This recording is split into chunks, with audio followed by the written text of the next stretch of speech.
Hello all. Welcome to the daily answer writing initiative by IES Network. So today is day 24 and today we are taking a very important theme from GS paper 3 Environment and Ecology, that is EIA, Environmental Impact Assessment. अब environmental impact assessment किस backdrop में बहुत ज़्यादा important topic हो जाता है, that is development versus environment की जो डिबेट है, इसके अंदर एनवायरमेंटल इम्पैक्ट असेसमेंट एक बहुत प्रोमिनेंट रोल प्ले करता है. अब आपको पता है since the time humans have started developmental activities, EIA का रोल क्या है कि बहुत ज़्यादा बन रहा है. अगर हम इसका रीसेंट एग्जांपल्स देखें तो हमें पता है कि ministry of environment and forest ने 2010 के अंदर western Ghats ecological experts panel को क्या है कि कॉन्स्टिट्यूट किया था under the chairmanship of professor Madhav Gadgil.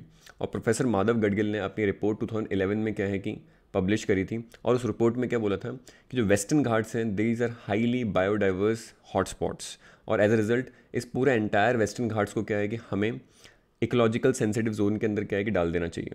ये उनकी रिकमेंडेशंस थी. बट ये रिकमेंडेशंस आने के बाद पब्लिक के अंदर बहुत सारे जो वहाँ के बड़े बड़े लोग हैं, सैंड माफियाज़ हैं, माइनिंग माफियाज़ हैं और लोकल एनक्रोचर्स हैं, उन्होंने बहुत ज़्यादा प्रोटेस्ट किया, बहुत ज़्यादा क्या है गवर्नमेंट की लॉबिंग करी. और फिर क्या हुआ, इसको देखते हुए क्या है कि again government constituted a committee called as Kasturi Rangan committee to view the recommendations of Gadgil committee.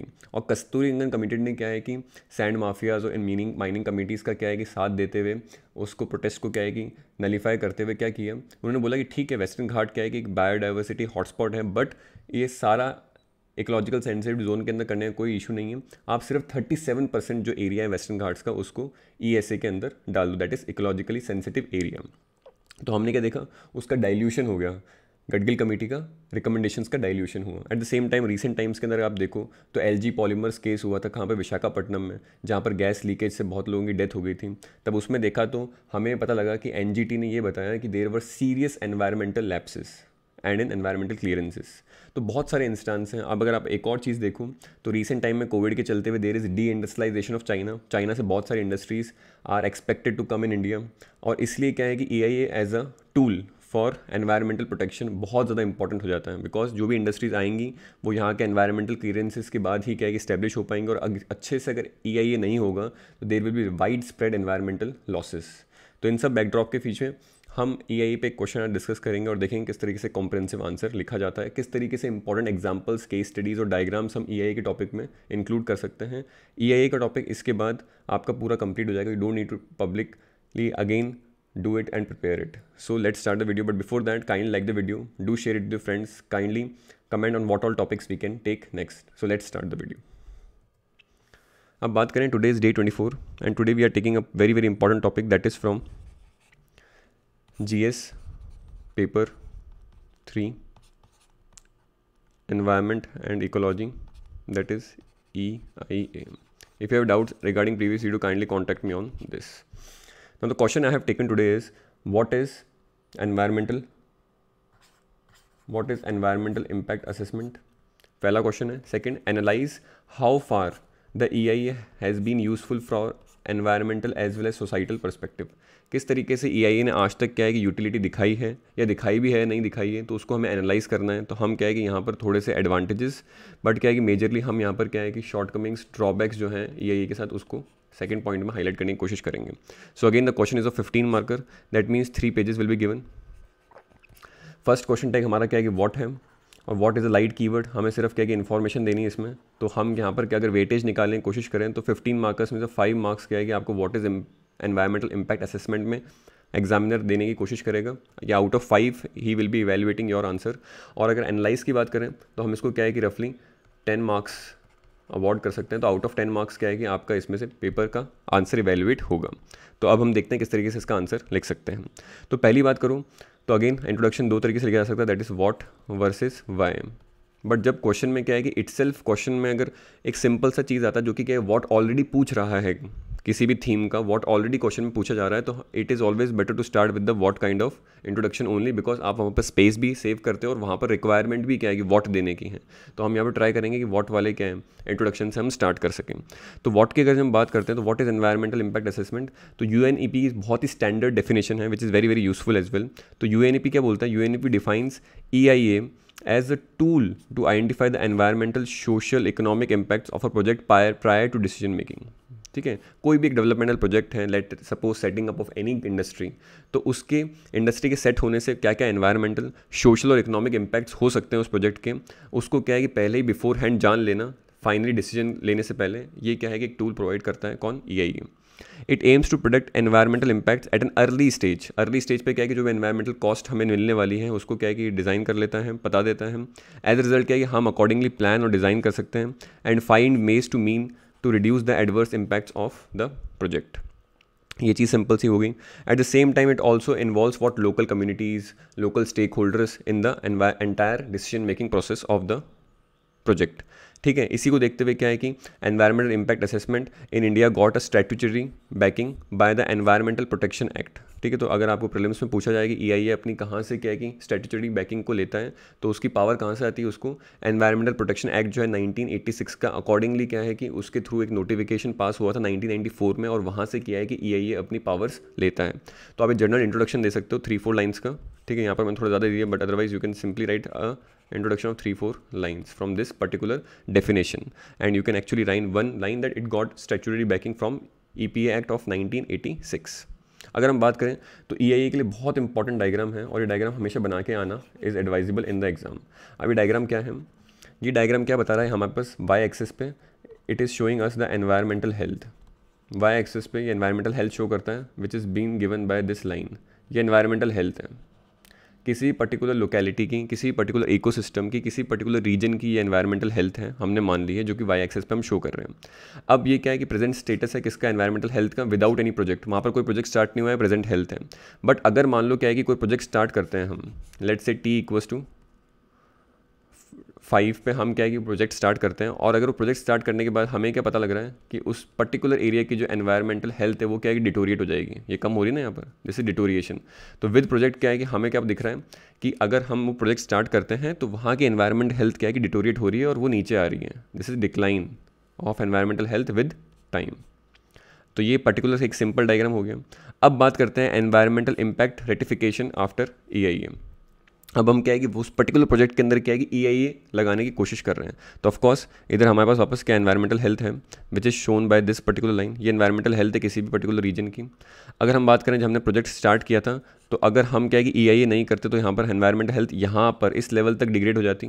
मगर अब क्या कर रहे हैं हम, उसमें एनवायरमेंटल इम्पैक्ट लगा रहे हैं, देख रहे हैं कि उसका क्या क्या एनवायरमेंटल, सोशल, इकोनॉमिक क्या है कि इम्प्लीकेशन है उस पर्टिकुलर प्रोजेक्ट का, और हम क्या है कि नेसेसरी स्टेप्स ले रहे हैं ताकि क्या है कि एनवायरमेंट की कॉस्ट, एनवायरमेंट पर जो हार्म है सबसे कम हो पाए। तो अकॉर्डिंगली जब हमने EIA लगाया यहाँ पे, तो यहाँ पर क्या हुआ, हमने क्या देखा, एनवायरमेंट की हेल्थ क्या है कि हमने इतनी बचा ली। ये एनवायरनमेंट की हेल्थ जो कि और हार्म होने वाली थी, इसको हमने क्या कि सेव कर लिया। और अब जो प्रोजेक्ट है जब उसके साथ अगर EIA होगा तो उसमें सिर्फ क्या है कि इतना सा हार्म होगा। ऑफकोर्स ये बात है, जो ह्यूमन के डेवलपमेंटल इम्पैक्ट्स हैं उनसे क्या है कि एनवायरनमेंट को हार्म होना तो है ही, because if you are doing some developmental activity, आप क्या है कि वहाँ हल्का सा डिफॉरेस्टेशन करोगे, वहाँ की क्या है कि टोपोग्राफी, लैंड को क्या कि चेंज करोगे, थोड़ा बहुत इम्पैक्ट होना एनवायरनमेंट पे वो तो है ही। बट अगर EIA करते हो तो आपको इम्पैक्ट सिर्फ कितना मिलता है, इतना। अगर आप कोई प्रोजेक्ट बिना EIA के कर रहे हो तो आपको इम्पैक्ट कितना मिल रहा है, इतना एनवायरनमेंट पे। तो हमने क्या है यहाँ पर एनवायरनमेंट की कॉस्ट जो हो रही थी, एनवायरनमेंट पे जो हार्म था उसको क्या है कि कम कर लिया, बचा लिया। तो this diagram is very very important. अगर आपके पास एग्जाम में स्पेस कम है तो दोनों डायग्राम ड्रॉ करने की कोई ज़रूरत नहीं, you can actually draw this second diagram. ठीक है, जिसमें वाई एक्सेस पे हम क्या शो करेंगे, environmental health, this is been shown by this straight line, और यहाँ पर क्या है कि एक्स एक्सेस पे हम टाइम को शो कर सकते हैं। I hope this is clear. अब बात करें पार्ट 2 की। पार्ट 2 पूछा कि एनालाइज करो किस तरीके से क्या है कि EIA ने अपना रोल प्ले किया है इन इंडिया और इन एनी अदर सेटिंग। तो हम क्या है कि इंडिया स्पेसिफिक केस लेके चलेंगे, क्योंकि EIA हमने इंडिया के स्पेसिफिक एनवायरमेंटल प्रोटेक्शन एक्ट 1986 के अकॉर्डिंग बनाया है। तो हम पार्ट 1 के अंदर ब्रीफली बता देंगे कि EIA हैज़ इमेंस यूटिलिटी। ठीक है, क्योंकि क्वेश्चन पूछ रहे हैं कि how much it will be you having immense utility. तो हम पार्ट 1 में सिर्फ सिंपली यूटिलिटी को थोड़ा सा शोकेस कर देंगे। हम क्या बोलेंगे यहाँ पर कि it helps in sustainable development. अगर आप बात करो सस्टेनेबल डेवलपमेंट, तो यहाँ पर क्या है कि this is sustainable development which actually takes into account social, economic and environmental aspects.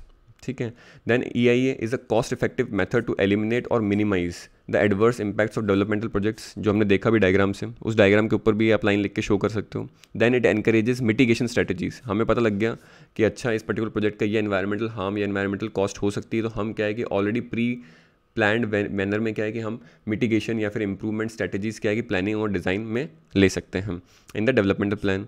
Then हम बात करें that ensures that development plan should be environmentally sound and is within the carrying capacity of environment. ठीक है, example अगर बात करें तो ये डायग्राम है, ये कोई एनवायरनमेंट की हेल्थ है। तो एनवायरनमेंट क्या है कि इसकी इतनी carrying capacity, this is carrying capacity of any environment. ठीक है, तो हमारा जो भी प्रोजेक्ट होना चाहिए that should not go beyond this. ये इसकी क्या है कि विद इन कैरिंग कैपेसिटी के अंदर ही क्या है कि प्रोजेक्ट होना चाहिए। हम क्या है कि EIA इसको इंश्योर करता है इस प्रोजेक्ट को, और ये क्या है कि विदाउट EIA होगा हमारे पास। तो अब आप फर्स्ट पार्ट में अगर क्वेश्चन वापस देखें हम, तो क्वेश्चन पूछ रहा है एनालाइज करो हाउ फार। तो इसका मतलब क्या बोल रहा है कि आप चेक करो कि जो प्रोग्रेस EIA ने करी है इंडिया में वो किस तरीके की है, whether it is good, whether it is bad, और whether it is highly critical.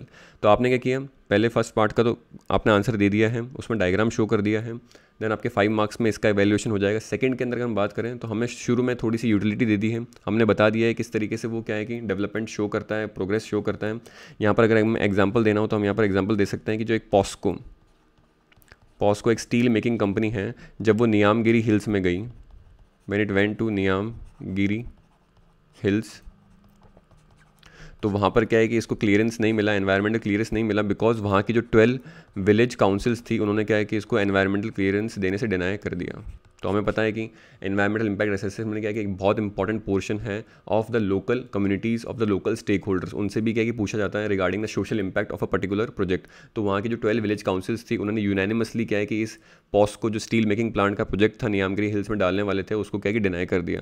तो वो क्या है कि पूरा का पूरा जो हमारा इकोलॉजिकली सेंसिटिव एरिया था वो क्या हो गया, हमारा बच गया वहाँ पे। तो यहाँ पर एक एग्जांपल दे सकते हो। एट द सेम टाइम आप एग्जांपल दे सकते हो कि अंडर भारतमाला परियोजना, जो भारतमाला की परियोजना थी उसके अंदर क्या है कि जो सेलम चेन्नई हाईवे वहाँ पर बनाया जा रहा था, तो उस particular Salem Chennai highway under the Bharatmala Pariyojana, तो उसको बनाने के अंदर क्या है कि there was a wide spread, ठीक है, एनवायरमेंटल कॉस्ट वो बताया जा रहा था कि that it will actually harm और actually destroy more than 250 kilometres of what we called as agricultural fields and reserve forest lands. As a result क्या हुआ कि जो वहाँ की स्टेट गवर्नमेंट्स थी तो उन्होंने क्या है कि सेलम चेन्नई हाईवे जो था उसके लिए एनवायरमेंटल इम्पैक्ट असेसमेंट का क्लियरेंस जो था वो नहीं स्टेट गवर्नमेंट्स ले पाई।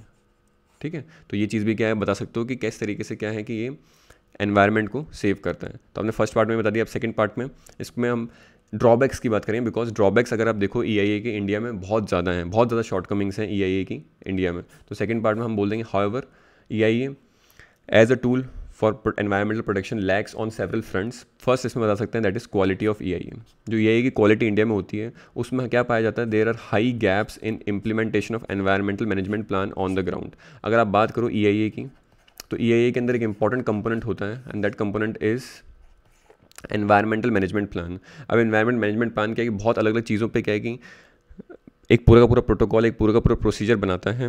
ठीक है, एग्जांपल क्या हो गया, जैसे मान लो क्या है कोई प्रोजेक्ट लग रहा है तो वहाँ पर बहुत सारी कम्युनिटीज़ क्या है कि डिस्प्लेस्ड होंगी, तो डिस्प्लेस्ड कम्युनिटीज़ को क्या है कि हमें एक और जगह क्या है कि रिहेबिलिटेशन करना पड़ेगा, तो उसके लिए क्या है कि एक प्लान बनाता है। Then it also makes plan for other accidents, other disasters associated with the projects. ठीक है, तो नेसेसरी सेफगार्ड्स को क्या है कि इंश्योर करता है एक एनवायरमेंटल मैनेजमेंट प्लान, जो कि EIA के अंदर एक इंपॉर्टेंट कंपोनेंट होता है। बट हम क्या देख रहे हैं कि जो क्वालिटी है EIA की इंडिया के अंदर, उसके अंदर क्या है कि there are high gaps in implementation of the environmental management plan. ठीक है, जब EIA होता है वहाँ पर क्या है कि वो एनवायरमेंटल मैनेजमेंट प्लान को क्या है कि डिक्लेयर कर दिया जाता है, उसके सारे क्या है कि कंपोनेंट्स दिखा दिए जाते हैं, बट उसका इंप्लीमेंटेशन ग्राउंड पे बहुत ही कम होता है। At the same time data is presented without adequate field study. Field study करे बिना ही क्या है कि डेटा को क्या है कि बिफोर हैंड ही क्या है कि पब्लिश कर दिया जाता है without actually taking the critical datas which are on the ground. At the same time जो स्टेक होल्डर्स हैं उनको क्या है कि लेस रिप्रेजेंट किया जाता है। लोकल कम्युनिटीज़ हो गए, स्टेक होल्डर्स में कौन कौन हो जाएंगे, लोकल कम्युनिटीज़ हो गए, हमारे पास क्या है कि एनवायरमेंटल एक्टिविस्ट हो गए, देन हमारे पास क्या है कि ग्रीन NGOs हो गई which are actually working in the field of environment. तो उन सब लोकल स्टेक होल्डर्स की क्या है कि रिप्रेजेंटेशन EIA के डिसीजन मेकिंग के अंदर कम होता है, that is it lacks the participation. अब ये सब होने के चक्कर में क्या होता है कि जो क्वालिटी ऑफ EIA बहुत ज़्यादा कम है, इसके चक्कर में जो क्रेडिबिलिटी है EIA की, जो क्रेडिबिलिटी है वो इंडिया में क्या है कि बहुत कम देखी जाती है, and therefore India is also come under criticism by the different environmental agencies and conventions on the international level. तो EIA की बहुत कम है क्या हमारे पास क्रेडिबिलिटी। अगर इसका आप यहाँ पर एग्जांपल लिखना चाहो तो एग्जांपल सिंपल से एग्जांपल दे सकते हैं हम कि EIA जो है हमारा इंडिया का, ठीक है, फॉर स्ट्रेटेजिक सेक्टर, ठीक है, स्ट्रेटेजिक सेक्टर हो गया like nuclear energy is a strategic sector. तो इसका जो EIA होता है इसको क्या है कि बहुत ज़्यादा कॉन्फिडेंशियल रखा जाता है, मे बी फॉर पॉलिटिकल और एडमिनिस्ट्रेटिव पर्पसेस।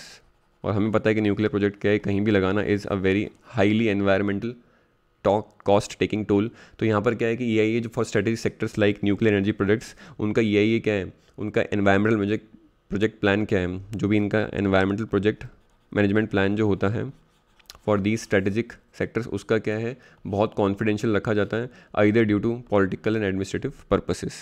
फिर हम बात करें तो इससे क्या है कि ओवरऑल क्वालिटी और क्रेडिबिलिटी जो है ये है कि वो क्या है कि बहुत ज़्यादा कम है।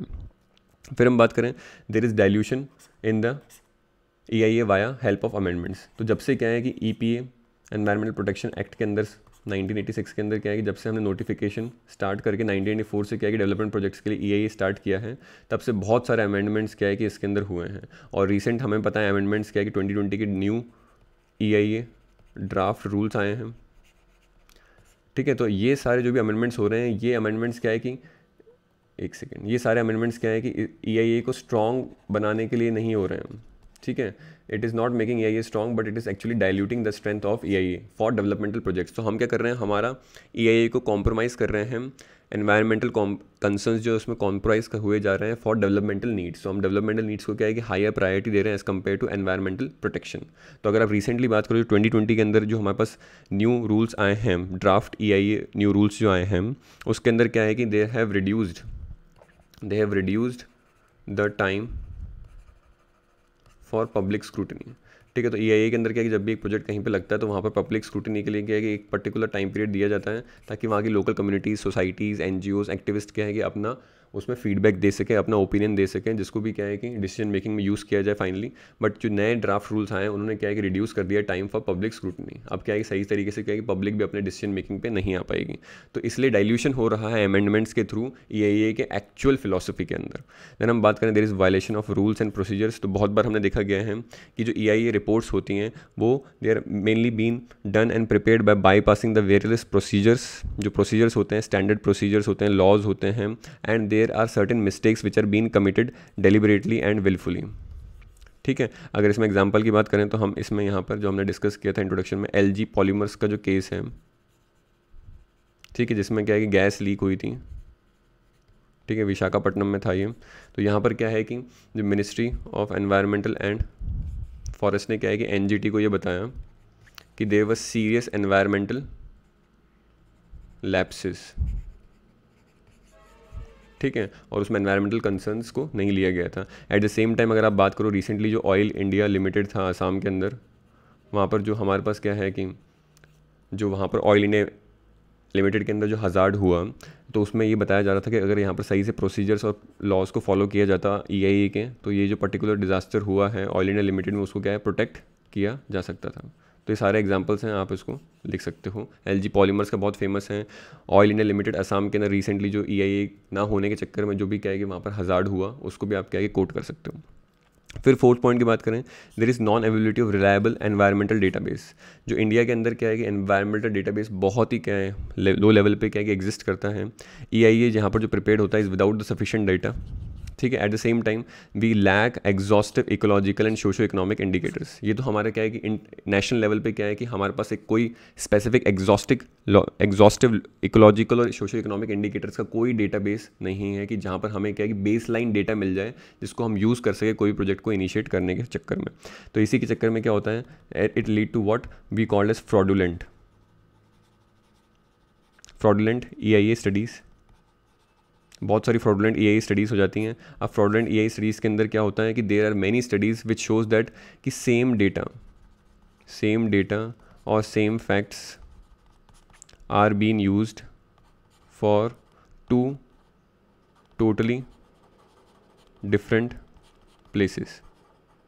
मतलब एक EIA हो रहा है महाराष्ट्र में और एक EIA हो रहा है यूपी में, और वहाँ पर क्या है कि जो प्रोजेक्ट हो रहे हैं अलग, ऑल्दो बिल्कुल डिफरेंट है, बिल्कुल डिफरेंट सेटिंग्स हैं, बिल्कुल डिफरेंट प्लेसेस हैं, मगर क्या है कि दोनों ही EIA में क्या है कि सेम डेटा लिया गया है। क्योंकि डेटा है ही नहीं, तो वो क्या करते हैं, without doing any field study, without gathering the data from the field, they are actually taking the same data and are actually making what we called as fraudulent, ठीक है। फ्रॉड लेवल पे क्या है कि EIA पब्लिश करते हैं।